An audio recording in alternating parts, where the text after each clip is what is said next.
Joints that are fibrous and cartilaginous hardly move, and some, like the connection of the two pubic bones, don't move at all. When you're learning how to draw, pay attention to synovial joints, and keep your thoughts away from pubic bones. They have varying shapes, but the important thing about them is the movement they allow. Joints determine what position our bodies can take. We learn them to invent poses, and we learn the limits to stretch the limits. The ball and socket joint. The ball and socket is the champion of all joints. Hooray for the ball and socket! Its structure is just like how it sounds, a ball inside of a socket. This simple and effective structure allows it to move in all axes: flexion, extension, abduction, adduction, rotation, and circumduction. The two ball and socket joints of the body are at the hip and the shoulder. The hip has a deep socket, which gives it stability but limits some range of motion. The shoulder joint has a shallower socket, which gives it greater range of motion but takes away some stability. Maybe that's why a dislocated shoulder is so common. Ouch. The hinge joint. The hinge is a very simple joint. It allows movement only on one axis. Its structure prevents rotation this way or this way.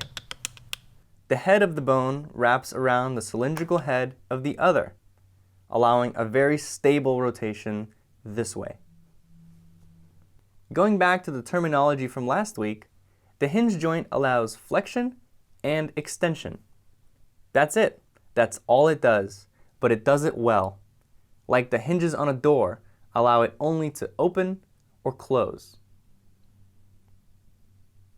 The best example of it is the elbow.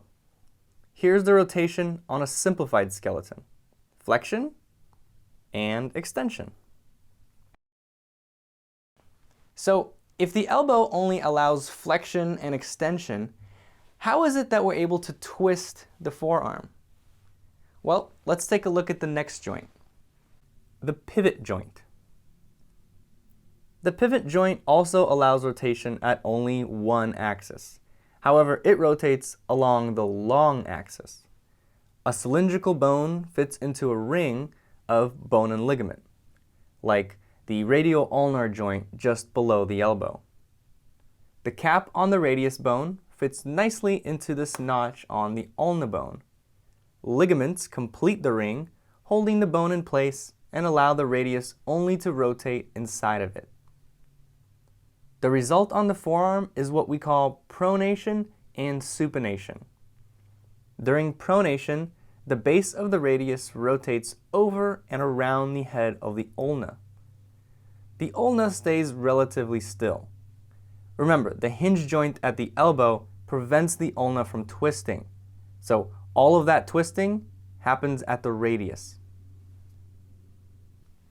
And by the way, the distal joint of the ulna and radius is also a pivot joint. The combination of the pivot at the top and at the bottom creates that twisting motion for pronation and supination. Finally, the plane joint. Not really as interesting as the others, but deserves our love anyway. It's basically two flat-ish surfaces, one on top of the other. These surfaces can glide or rotate. They usually come in groups, like the carpals of the hand and the tarsals of the foot. Ligaments hold these bones together, but might allow some rotation and gliding. Another plane joint is the acromioclavicular joint. That's the one between the clavicle and acromion process of the scapula. When we elevate the shoulder, the angle in here will adjust to keep the scapula vertical.